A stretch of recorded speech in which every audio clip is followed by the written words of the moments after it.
now I'm focusing on my last skill, which was public relations. Savannah Reddick is a job candidate who appears to have done everything right, like attending every job fair that comes along. She's personable, but that hasn't been enough.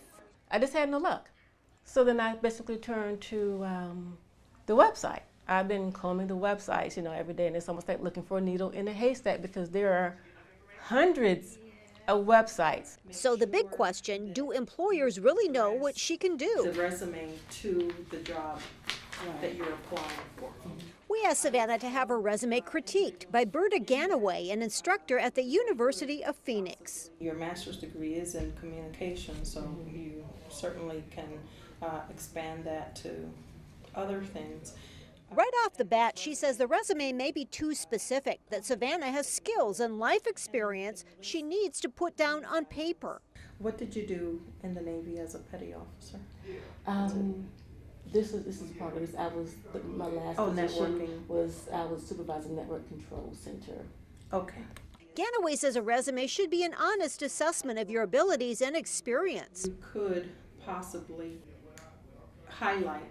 You don't want to be too humble, but you don't want to over-exaggerate either. Maybe that's why writing one can be daunting. Because basically you are, with a resume, communicating your professional experience.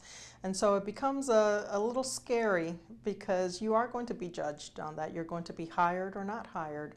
It may or may not open doors. Here, you don't have any dates. Right, yeah. For the time that you work with Turner Broadcasting System. Okay.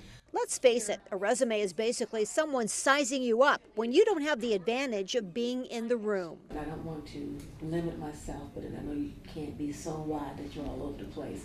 Ganaway says you should write a resume for the job you're seeking. Again, be honest about your skills. You should have at least 2 to 3 resumes.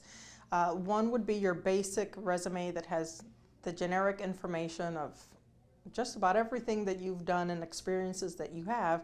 And then from that point on, it's taking that resume and tweaking it and reformatting it. She also says you need to list at least the last 10 years of experience, and there may be no best format, but the worst thing is mixing formats and font types and having mistakes. So make sure someone proofreads your resume. In the end, this is the basic 2-page resume Savannah will now use. She made sure to put a timeline of when she worked where, and she listed additional experience along with community involvement.